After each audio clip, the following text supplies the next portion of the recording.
350 करोड़ के बीमा क्लेम के घोटाले का जो आंदोलन चल रहा है लोहारू में, और उसके साथ में जो इलेक्शन के हार की टीस है, वो ये तो पता था कि जेपी दलाल बहुत गिरा हुआ इंसान है, लेकिन मुझे ये नहीं पता था कि इतना गिरा हुआ इंसान है। जब मैंने कोई अपराध ही नहीं किया, जब मेरा कोई दोष ही नहीं है, तो फिर मैं क्यों छुपूं और क्यों अपना फोन बंद करूं?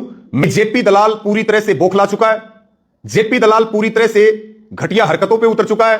रवि आजाद किसान नेता, आपने नाम सुना होगा। भिवानी के बहल में उनके खिलाफ एक एफआईआर सामने आती है जो 12 तारीख को दी जाती है, 12 दिसंबर 2025 को, जिसमें सामने आया कि उन्होंने एक नाबालिग लड़की से छेड़खानी की है और दलित परिवार से वो लड़की है, जिसके कारण उस पर SC/ST एक्ट के तहत मुकदमा भी दर्ज हुआ है उनके खिलाफ। तो लड़की का जो पिता है, उन्होंने ये पूरा मामला जो प्रशासन के सामने रखा है, ये पूरा मामला आखिर है क्या, जिसकी सफाई में रवि आजाद लाइव आए, उन्होंने क्या कहा है, और पुलिस प्रशासन अभी इस मामले की जांच कर रही है। आइए देखिए आखिर रवि आजाद क्या कह रहे हैं। साथियों, हम कल भी लाइव आए थे और अभी देर रात जो लाइव आए हैं, लाइव आने का मुद्दा यही है कि इस पूरी एफआईआर के ऊपर, और जो 8 दिसंबर के बाद आज 12 दिसंबर तक जिस तरह के घटनाक्रम चले हैं, मुझे यह बात कहते हुए बहुत अफसोस है कि भाई पूर्व मंत्री जेपी दलाल अगर चुनाव आ रहा है तो उसके कर्म के कारण आ रहा है, और चुनाव लोहारू की जनता ने हराया है। अगर हम 350 करोड़ बीमा क्लेम के घोटाले के खिलाफ आवाज उठा रहे हैं तो उसमें सीधे तौर पर जेपी दलाल की इन्वॉल्वमेंट है।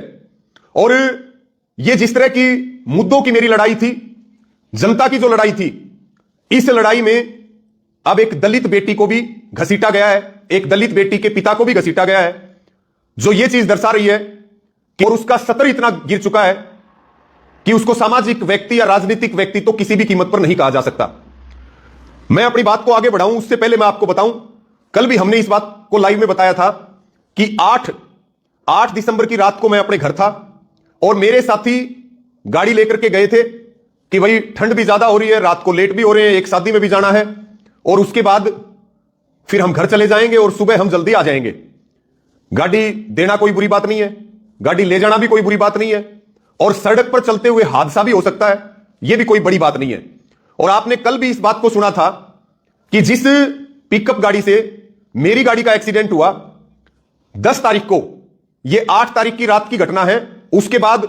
उसके बाद ये इसको यहीं से करो, मैं नहीं कर सकता उसको।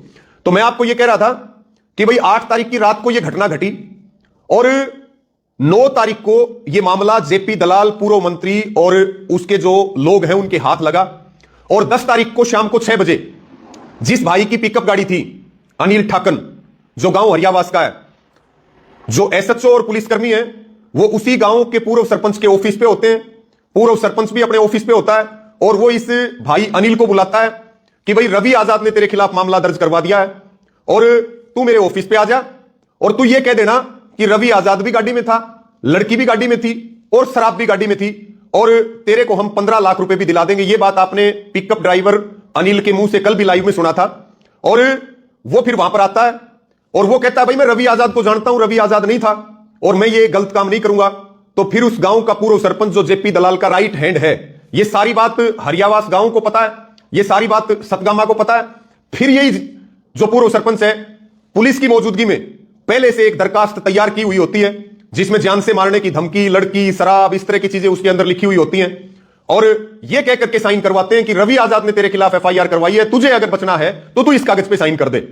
8:17 पे, यानी कि 10 तारीख को 8:17 के ऊपर यह एफआईआर दर्ज होती है। और उसके बाद जब उसके फोन में मैसेज आता है तो फिर वो गांव में लोगों से संपर्क करता है, फिर वो बताते हैं कि ये तो तेरी तरफ से एफआईआर होगी। फिर वो कहता है मैंने तो कोई एफआईआर नहीं करवाई थी, एफआईआर करवानी होती तो रवि आजाद करवाता, उसकी गाड़ी का नुकसान हुआ है इतना बड़ा। लेकिन फिर वो मेरे पास बैठ करके लाइव भी करता है, वो एक वीडियो भी जारी करता है, वो 2.5 घंटे तक पुलिस स्टेशन में भी बैठा रहता है कि भाई मैं एफिडेविट देने के लिए तैयार हूं, और ये ना मैं थाने में गया, ना मैंने दरखास्त दी, ना मैं एफआईआर चाहता। लेकिन अब हरियाणा के भिवानी में बहल एक ऐसी पुलिस होगी है जो मुद्दई नहीं चाहता फिर भी कार्रवाई करना चाहती है। जब किसी को थाने में आने की जरूरत नहीं है, पुलिस बहुत अच्छी हो चुकी है, अब वो घर से जाकर के दरखास्त लेकर के आती है। तो साथियों, ये सारा मामला आपने कल देखा, और पूर्व मंत्री जेपी दलाल की, उसके समर्थकों की जिस तरह से मेरे खिलाफ यह साजिश थी, जब यह साजिश फेल हुई तो उसके बाद जेपी दलाल और जेपी दलाल के गुर्गे, उसके समर्थक, उसके चेले चपाटे जो भी हैं, उन्होंने फिर प्लान बी के ऊपर काम किया। रात को मेरे पास यह भी खबरें आई कि किसी नाबालिग लड़की को ढूंढा जा रहा है जो SC ST हो, और रवि आजाद को इस मामले में किसी भी कीमत पर नहीं छोड़ना, क्योंकि जब आपके काम पे सवाल नहीं उठाए जाते या आपके खिलाफ हजारों साजिश करने के बाद भी जब विरोधी कामयाब नहीं होते हैं, तो फिर चरित्र के ऊपर हमला करने की कोशिश की जाती है। और फिर ये जो आज जो मुकदमा दर्ज हुआ, ये मेरे चरित्र के ऊपर हमला किया गया, एक तरह से मुझे खत्म और बर्बाद करने की कोशिश की गई। और मैं ये बात बहुत जिम्मेदारी के साथ कह रहा हूं। आज सुबह से जैसे सूचनाएं मिल रही थी कि भाई बहल के पुलिस स्टेशन में जेपी दलाल के जो गुर्गे हैं उन्होंने डेरा डाल रखा है, और दोपहर होते होते जब मैं ला के पेपर में बैठा था चिड़ावा में, उस समय मेरे पास यह खबर आई कि भाई आपके खिलाफ मुकदमा दर्ज हो गया। मैं उसी समय पेपर छोड़ करके बाहर निकला, लगभग 1 घंटा मुझे बैठे हुए हुआ था, और फिर मैंने बाहर आकर के इस विषय में बात की। और उसके बाद जितने भी भाइयों के, जितने भी साथियों के फोन आए, सबसे मैंने बात करके बताई। कुछ भाइयों ने मुझे कहा कि आप अंडरग्राउंड हो जाओ, कुछ ने कहा आप फोन बंद कर दो। मैंने कहा भाई जब मैंने कोई अपराध ही नहीं किया, जब मेरा कोई दोष ही नहीं है, तो फिर मैं क्यों छुपूं और क्यों अपना फोन बंद करूं। मैं हर तरह से पुलिस का जांच में सहयोग करने के लिए तैयार हूं। लेकिन मैं सभी साथियों को पुनः यह कह रहा हूं, यह कल भी मैंने कहा था कि मेरे खिलाफ सरकारी षड्यंत्र हो रहा है, मुझे फंसाने की कोशिश की जा रही है। मनीषा के आंदोलन में जब ये लोग, इनकी साजिश फेल हुई, तो अब इन्होंने दोबारा से मेरे चरित्र पर हमला करने के लिए ये सारे प्रयास किए हैं। जिस हिसाब से मेरी छवि को खराब करने की कोशिश की जा रही है, मुझे इस रास्ते से रोकने के लिए, क्योंकि वो जेपी दलाल बैठा और वो सरकार बैठी, कौन से सरकार ने वो हथकंडे नहीं अपनाए मेरी जुबान चुप करने के लिए, और कौन से हथकंडे जेपी दलाल ने नहीं अपनाए। 11 साल में जेपी दलाल ने कोई कोर कसर मेरे खिलाफ नहीं छोड़ी। जो वो कर सकता था वो कर रहा है, और अब एक दलित बेटी को ला करके और एक दलित बेटी का राजनीतिक प्रयोग यह आदमी करना चाहता है। इससे ज्यादा कोई गिर सकता है, मैं तो सपने में भी नहीं सोच सकता था। यह तो पता था कि जेपी दलाल बहुत गिरा हुआ इंसान है, लेकिन मुझे यह नहीं पता था कि इतना गिरा हुआ इंसान है जो एक बेटी का, एक दलित बेटी का इस तरह से दुरुपयोग करेगा। अब मैं इस मामले में बिल्कुल स्पष्ट तौर पर यह कहना चाहता हूं, स्पष्ट तौर के ऊपर मैं यह कह रहा हूं कि यह जो आज FIR दर्ज हुई है, इस मामले से मेरा कोई लेना देना नहीं है। ना मेरा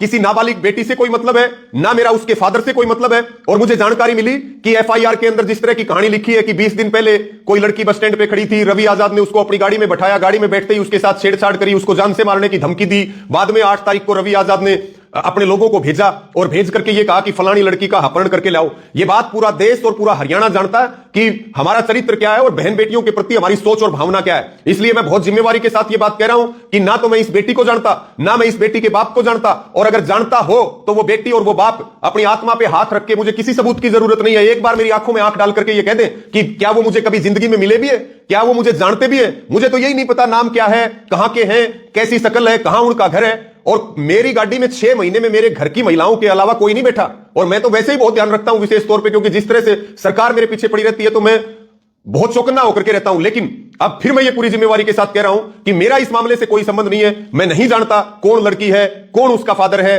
कहां उनका घर है, मुझे नहीं पता। दूसरी बात मैं ये भी कहता हूं कि भाई नार्को टेस्ट करवाओ, उस दलित लड़की का भी नार्को टेस्ट करवाओ, उसके फादर का भी नार्को टेस्ट करवाओ, और मेरा भी नार्को टेस्ट करवाओ। और अगर कोई भी मेरा दोस्त मिलता है तो मैं इस बात को पूरी जिम्मेदारी के साथ कह रहा हूं कि मुझे जो है किसी कानून, पुलिस की या न्यायालय से सजा सुनाने की जरूरत नहीं है। यह समाज चाहे मुझे फांसी पे लटका दे, अगर 1000 किलोमीटर तक भी अगर मेरा कोई दोस्त और मेरी कोई इन्वॉल्वमेंट इसके अंदर साबित कर दे, किस तरह से जो है, जहां मैं सपने में भी नहीं सोच सकता कि ऐसी कोई साजिश हो सकती है, और फिर इस प्रकार से एक दलित बेटी को बीच में ला करके। और अभी मुझे जानकारी मिली कि जेपी दलाल ने और उसके पूरे सिस्टम ने या उसके लोगों ने इस तरह की तैयारी भी की है कि इस पूरे मामले को जातीय रंग देने की कोशिश की जाए, इसको एक जाति की लड़ाई बनाया जाए, और इस तरह के प्रयास किए। मैं सभी, चाहे वो दलित नेता हो, चाहे वो किसान नेता हो, मैं तो सबसे यह भी अपील करता हूं कि यह कोई जातीय मुद्दा नहीं है। मेरे खिलाफ बड़ी साजिश हुई है, मेरे खिलाफ बड़ा षड्यंत्र हुआ। कल मैंने इस बात को भी कहा था कि अगर मुझे कुछ भी होता है और मेरा किसी भी तरह से नुकसान पहुंचाने की कोशिश की जाती है, तो मेरे ऊपर चाहे हमला हो, चाहे मेरी हत्या हो, उसके लिए सीधे तौर पे जेपी दलाल जिम्मेवार होगा। यह बात सरकार और प्रशासन को बिल्कुल गंभीरता से लेने की जरूरत है। और यह भी मैं मांग कर रहा हूं सरकार से कि इसकी सीबीआई की जांच होनी चाहिए, सीबीआई जांच हो इसकी, और दूध का दूध और पानी का पानी होना चाहिए। क्योंकि अब यह नहीं पता कि मैं, क्योंकि ना तो मैं छुपा हुआ, ना मैंने फोन बंद कर रखा है, ना मैं अपने घर से कहीं दूर हूं। अब भी मैं ये बात कह रहा हूं क्योंकि मेरी गिरफ्तारी, तो इतना दबाव है सिस्टम का कि मेरी गिरफ्तारी तो किसी भी समय हो सकती है, और हो जाए मुझे कोई दिक्कत नहीं है। क्योंकि जब मैंने गलत काम नहीं किया, जब मैं किसी गलत काम में इन्वॉल्व नहीं हूं, और जब हमने पूरी जिंदगी इस काम में लगा रखी है, तो हम इस तरह की हड़की हरकत करेंगे, ये कैसे विचार किया जा सकता है? एक एक आदमी इस बात को जानता है। इसके साथ में मैं ये भी कहना चाहूंगा, सरकार जो घबराई हुई है, या मैं जेपी दलाल की बात करूं, अगर सरकार इन्वॉल्व नहीं है तो सरकार अपना स्टैंड क्लियर कर दे। लेकिन जो नए संगठन की तैयारियां चल रही है, 350 करोड़ के बीमा क्लेम के घोटाले का जो आंदोलन चल रहा है लोहारू में, और उसके साथ में जो इलेक्शन के हार की टीस है, वो सीधे तौर पर जो है जेपी दलाल ये सब काम उसी के लिए कर रहा है। और भाई जेपी दलाल के पास धन भी बहुत है, और धन भी कमाया हुआ नहीं है, लूटा हुआ है किसी का, तो भाई वो तो पता नहीं भाई कितने लोग ऐसे होंगे इस समाज में जिनकी पैसे से गर्दन नहीं टूटती होगी, कितने लोग ऐसे हैं जो अपने स्टैंड के ऊपर मजबूत रहते हैं। इसमें सारा घाल मेल किस तरीके से किया गया है ये तो जांच के बाद पता चलेगा। हमें चाहे फांसी पर लटकाओ, लेकिन जिस तरह की हरकत जेपी दलाल ने की है, जिस तरह का दबाव जेपी दलाल ने दिया है, इस पूरी घटना से जुड़े हुए लोग इतने दबाव में हैं। जिस भाई ने कल मेरे पक्ष में बयान दिए थे, उसने भी कहा कि इतना दबाव दिया जा रहा है, जो उस गाड़ी में साथी मौजूद थे उनके परिवारों पर दबाव दिया जा रहा है। इस बात को सरकार और प्रशासन भी नोट करे कि इस पूरी घटना से जुड़े हुए किसी भी व्यक्ति ने दबाव में आकर के कोई गलत कदम उठाया, कोई अप्रिय घटना हुई, कोई आत्महत्या हुई, तो सीधे तौर पर उसके लिए सरकार और प्रशासन जिम्मेदार होगा। और कल भी हमने ये मांग की थी कि जो पुलिसकर्मी दोषी हैं, जो खुद दरखास्त बना करके लेके आए, झूठ बोल करके साइन करवा के लेके आए, इतने घंटे बीतने के बाद भी उन पुलिसकर्मियों के ऊपर किसी तरह की कोई कार्रवाई नहीं हुई। और यह बात मैं बिल्कुल डंके की चोट पे कह रहा हूं, जिस बेटी का नाम लिया जा रहा है, जिसके फादर का नाम लिया जा रहा है, मैं उनसे जिंदगी में कभी नहीं मिला, मैं जानता ही नहीं, और वो मेरी आंखों में आंख डाल करके कह दे। इसलिए लास्ट में मैं सबको यह भी अपील करता हूं कि यह एक गंभीर मामला, अगर इसी तरीके से फंसाया गया तो कौन समाज में आवाज उठाएगा और कौन लड़ाई लड़ेगा। मैं सभी किसान नेताओं से, सभी किसान संगठनों से और जो समाज है उससे यह अपील करता हूं कि इस मुद्दे के ऊपर महापंचायत बुलानी चाहिए, और दूध का दूध और पानी का पानी करना चाहिए। और अगर रवि आजाद का किसी प्रकार का कोई दोष मिलता है तो मैं ये बात, मैं कहीं नहीं जाऊंगा, मुझे जहां बुलाया जाएगा, मैं ना तो छुपा हुआ हूं, ना मैंने फोन बंद कर रखा है, पुलिस मुझे आधी रात बुला सकती है, मैं जांच में सहयोग करने के लिए तैयार हूं। निष्पक्ष जांच होनी चाहिए, पॉलिटिकल प्रेशर में जांच नहीं होनी चाहिए। जब मुझे जेपी दलाल रोक नहीं पाया 11 साल में, तो अब इतनी घटिया हरकतों के ऊपर आया कि बेटी जैसे आरोप लगा दिए। गिरने की कोई हद होती है, कोई स्तर होता है, युद्ध भी होता है दो देशों में, दो पक्षों में लड़ाई भी होती है, लेकिन उसकी भी मर्यादाएं होती है। लेकिन जेपी दलाल ने सारी मर्यादाओं को तार तार कर दिया। और यह बात जेपी दलाल को हम कह दे, ये जिस तरह की घटिया हरकत करी है, ये तेरे ताबूत में कील ठोकने का काम करेगी। अब तक तो लोहारू ने तुझे हराया था, लेकिन जिस तरह की तू घटिया हरकत कर रहा है, तेरी लोहारू वाले लोहारू में एंट्री भी बैन करेंगे।